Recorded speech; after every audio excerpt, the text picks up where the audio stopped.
Hey, it's Sam here from Magic with Gadgets, and here I am today with another one of my number one thing.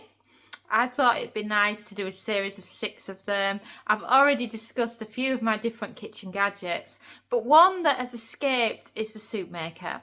I love my soup maker, and I've got that one there. It's the Ninja soup maker. It's really, really good. But my concern is that they're not all equal. So as my number one thing for the soup maker, I would be telling people, look, not all soup makers are the same, and the biggest problem with them is the capacity and how good the blender is. In the US, did you know that they've got a different name for the soup maker Ninja has? They actually call it a hot and cold blender, and I think that does a brilliant job of actually explaining what it is and everything that it's about, because really that's all it is. It's predominantly, it's first a blender, and then obviously because it does hot and cold, it then leads itself to making soup.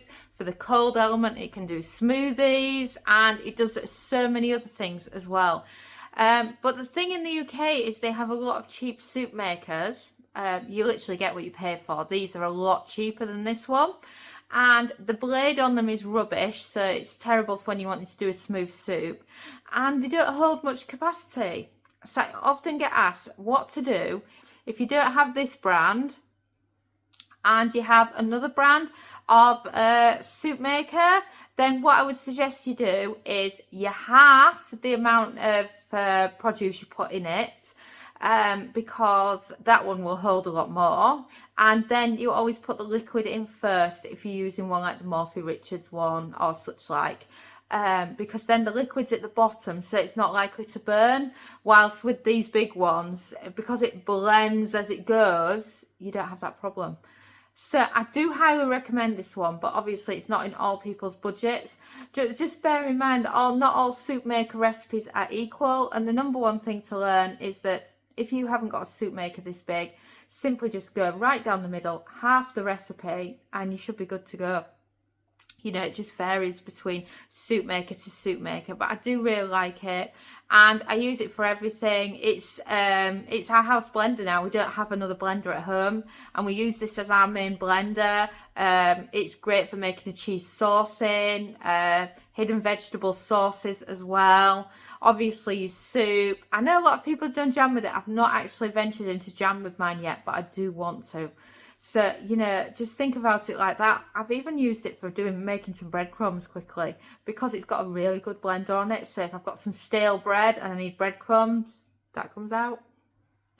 So if you've not done so already, don't forget to subscribe to our channel, because we have quite a lot of different videos talking about different topics, and I hope you have enjoyed our series on our number one thing for our main and most popular kitchen gadgets.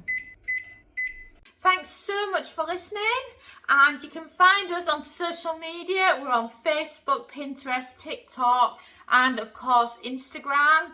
And you can also subscribe to our YouTube channel, or why not head over to kitchengadgetsclub.com/newsletter and join our weekly newsletter, where we go into detail about all our favourite kitchen gadget recipes, tips, tricks and resources.